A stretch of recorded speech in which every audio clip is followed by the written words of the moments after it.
introduce you as an entrepreneur. Although you are known for other things, because a friend of mine just said Lisa Ann is a legend. You are a legend in the adult film world, but there's so many layers to you that when I had the opportunity to interview Lisa Ann, I was like, yes, yes, and yes, because there's so many things that I would like to talk to you about. So first of all, welcome to WDHA. You've been on the morning show, so you've been on with Jim in the past, but I'm really grateful to have you today. When you hear entrepreneur, did you think that you would be referred to, like say 20 years ago? Did you ever think that anybody would call you an entrepreneur? Maybe you did. I didn't, 20 years ago, I don't think I thought 20 years forward yet. I was still having fun in my 20s. And thank you for having me. I'm flattered that you've read my book and I'm flattered for this introduction because what I think people miss out on, especially now with the internet, is the creators that you're enjoying on whatever platform it is, OnlyFans, or whether it's even on Instagram, everything that's being curated for you takes effort. And there's all these skills of either hiring the crew and managing the crew and how do you collect your invoices. You become this like bookkeeper kind of who you're going to work with. You're looking at locations. All these things make up who we are. Then we're going to events. We've got to do inventory and figure out the logistics. Is it cheaper to ship the books or pack extra suitcases? And what you don't realize by gathering 30 years of being in the industry, how many different tricks you have up your sleeve and how well they apply to whatever might fascinate you. And right now, that's where I'm at. I'm in the space where I'm chasing the things that fascinate me, that will make me dive deeper into learning about them, because I realize those are the things that make me want to jump out of bed in the morning right now. So that's what I'm chasing right now. And I think if you keep yourself in a great financial place, you don't allow yourself to get into debt, branching into more walks of life and being a part of either ownership of businesses or partial ownership shares, being a part of a multitude of things is much easier because you're not relying on everything to give you immediate rewards. And I think truly being an entrepreneur is understanding that breaking even is success, and that when you get to be further ahead than that, there's always something waiting around the corner. It's this constant learning. How do I grow? How do I limit expenses? How do I do this properly? And so what I learned in the business from watching others was not having a business strategy allowed a lot of people to waste their money and their time and not be efficient with their branding. And so I just witnessed all of this, and I gathered this information from being young and growing up and watching my grandparents run their own business. And they were my first entrepreneurial examples, and they inspired me in comparing them to my parents who went to the same place every day for work.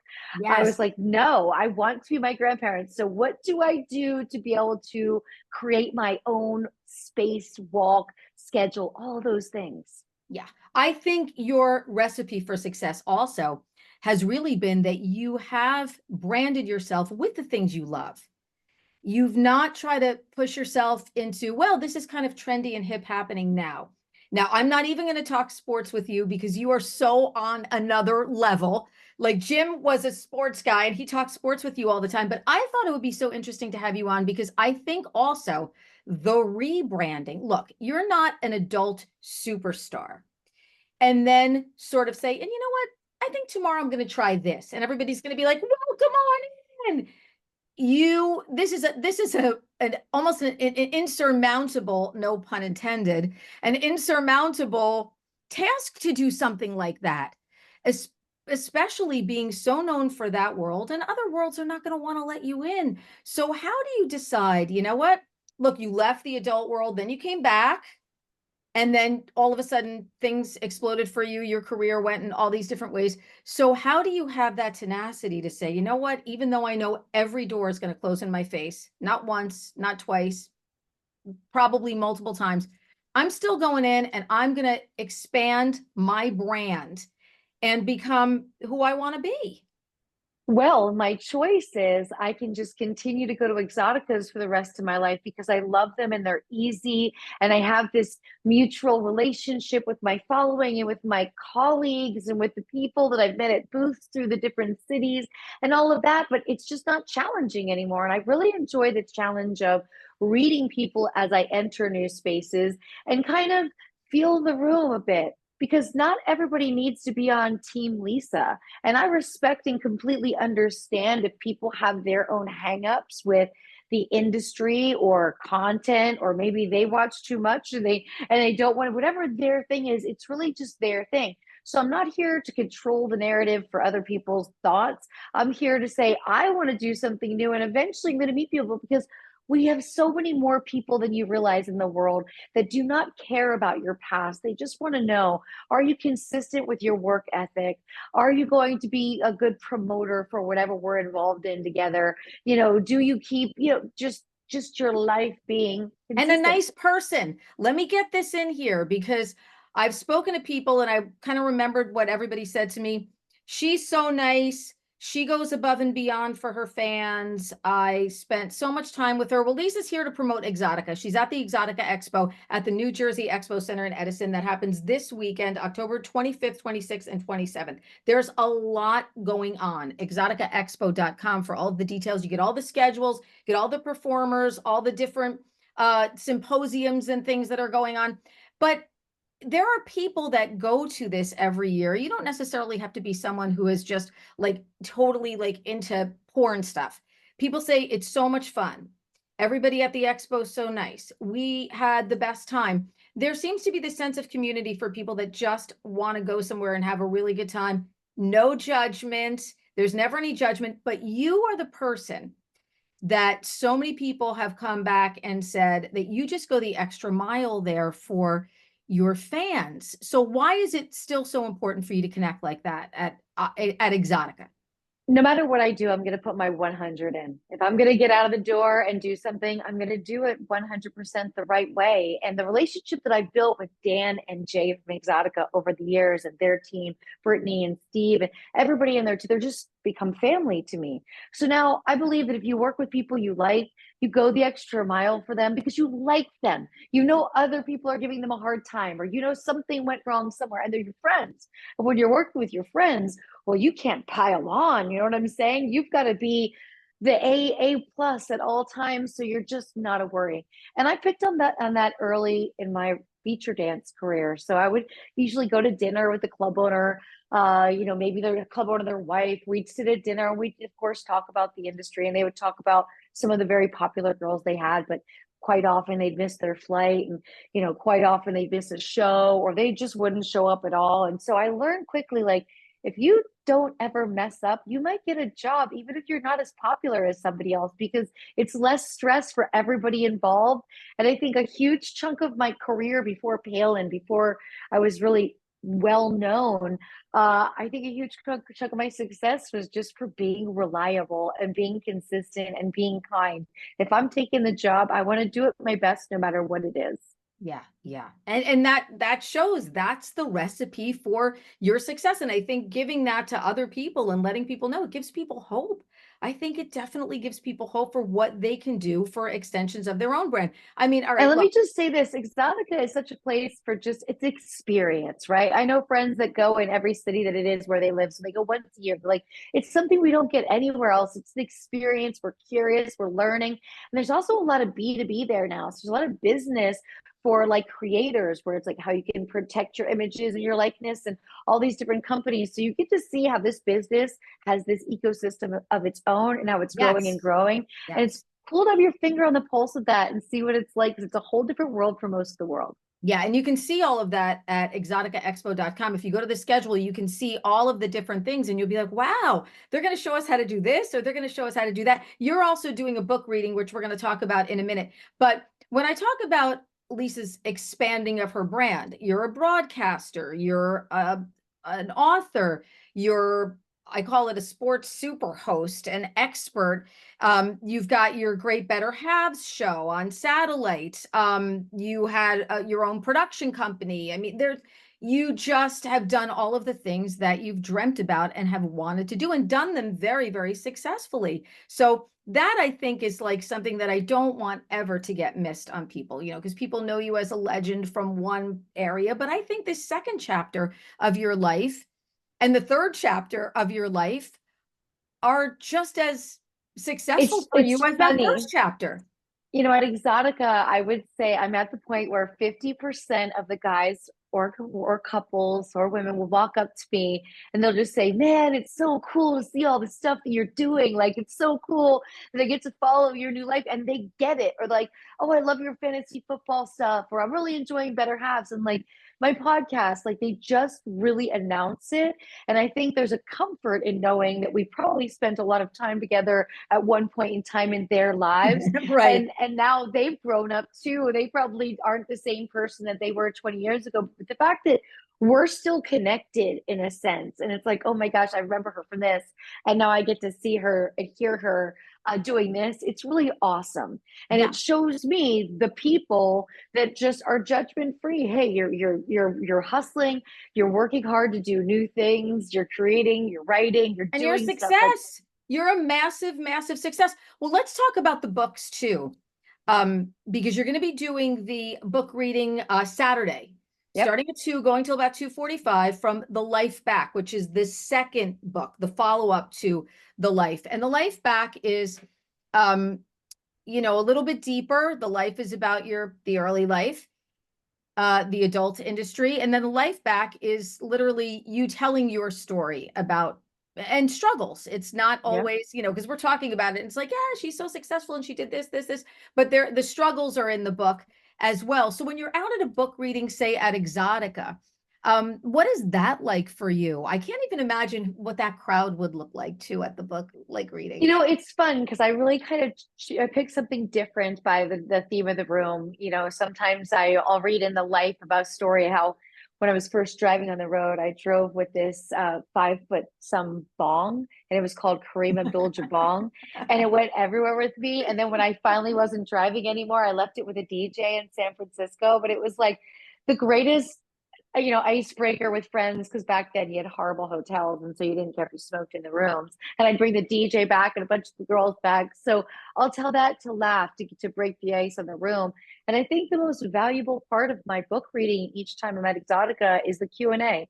So I'll read a bit and then I'll ask, and I could hear in so many people's voices that they want to start writing. What are the steps to take? What were the challenges to take? So that's when I really get to know what my audience wants to know more about That's and what I things for love. me to See, share that's on what I social. love. You're very inspiring to people, Thank you. which I think is, that's the best part of the next chapter because people Hmm. kind of look at you and think if she can do that, I Sure. can do that. And you've been so Hmm. successful with so many of the things that you've done. So talk to me about sports because you're talking sports with the guys, and I've heard you on the morning show. You were on with Jim and Chris last year. And like you're talking these guys under the table. Were you always a sports enthusiast as a kid? Did you grow up Always. loving sports? Yeah. Yeah, always. Okay. I grew up in a small town in Pennsylvania, Easton, Pennsylvania. And Yep. the Northeast is really sports oriented. Our whole lives kind of revolved around sports. And You so know that. had Yep. older brother and we both played basketball. I was a big time skier, which I still am. But in the Poconos, I thought that was skiing until I went to ski at real mountains and I was like, whoa, this is scary. My mom was a basketball mom at Lafayette College, so we went to every Lafayette College game. My dad was football. We only saw him on Sundays, so we watched whatever football game was on. This is the 70s and the 80s, and so it really came into my life where when I started feature dancing, I realized this was going to be my opportunity to see all the stadiums and ballparks on the road, and I could look at schedules when they were released and tell my dance agent, "Hey, I'd like to be in Pittsburgh this weekend. There's a hockey game and a football game." Like I could maximize it, and from that it really brought me into conversation with men that were awkward with me, maybe standing in the club. I'm standing there naked over there doing photos and they want to have a chat. And so I knew so much sports and I quickly realized this was a very comfortable way to have a conversation. And from that, it just really grew to when I would go on radio shows in person on the road. And the driver would say, "All right, you'll be in there like 15 minutes." And I'm like, "It's a sports morning drive show. I'll probably be in there like an hour." And so I really Mm. learned my cadence, 20 years, 25 years on the road. I learned my cadence of how to walk into a room. It was much harder to research these shows than it is now. Now you can go online and look up a show and go on demand and listen like 5 hours and the hosts, you learn current things about them. And I could go in with notes in my phone, like, okay, this guy just got married. This guy's, has a child, like what have you. Back then I had to find him on radio. Yeah. and see if I could listen Yep. to their show, which was really difficult. And so all of those things just built layers on layers. I find sports are a great escape, worrying about something that doesn't really matter. It's just a pastime. Sports have also kept me very healthy because I've always followed specific athletes and the things that they do, whether it's cryotherapy or, B12 shots or different workouts or yoga, Pilates. Interesting. Yeah. So that's always kept me on the up and up on what everybody's doing. So I've been doing cryotherapy since Kobe Bryant started talking about it. So I started in 2010, and I still do it regularly.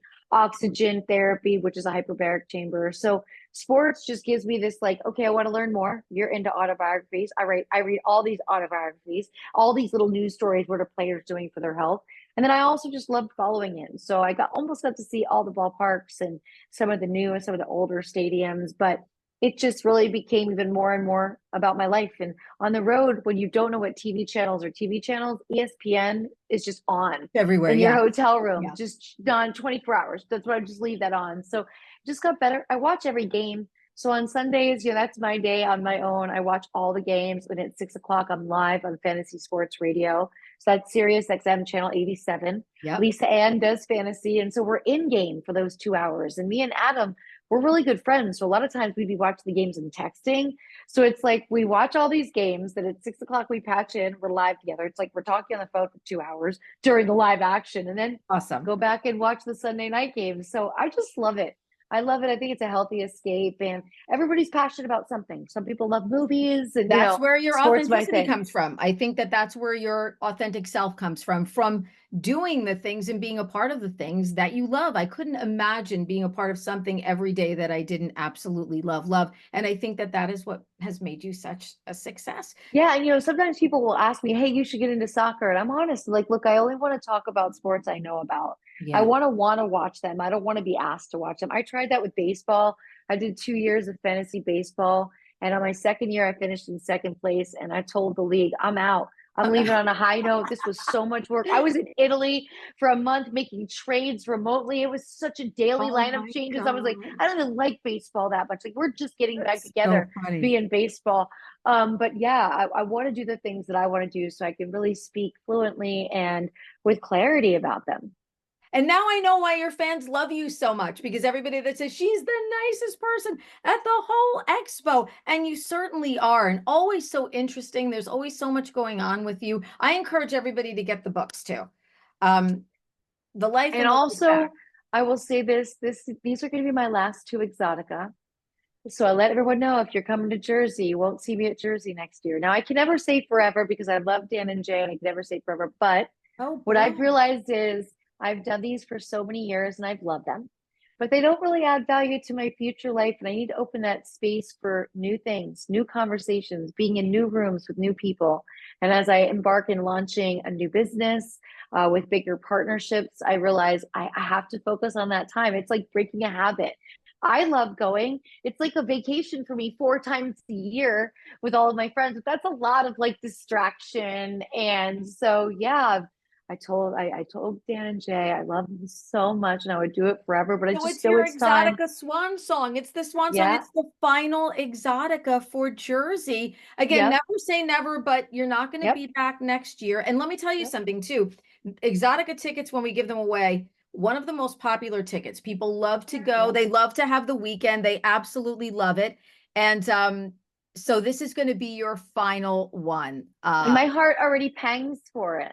Oh, I already wow. think about what it's going to be like when I have FOMO when everyone's posting next April at the Chicago show. But I also know you have to close some doors to open new doors. Yeah. And opening up those, 4 weeks a year of my And you life can will only be do very so much. helpful. How much can you Yeah, do? You can only that's, do so much, and and I'll you've tell you got to what, prioritize. when you get older, you do need a little bit more sleep. I know that. I am so with you, sister. This is exciting, though, and so exciting to see you this coming weekend at Exxxotica at the New Jersey Expo Center in Edison. Lisa Ann, it has been fabulous catching up with you. Best of luck in everything that you're doing, although you don't need it, because you literally, everything you touch has been turning to gold, and I'm really, really proud of you. Thank you so much. I appreciate you so much. And everybody, come out and see your favorite stars and just pique all your curiosity at Exxxotica next weekend.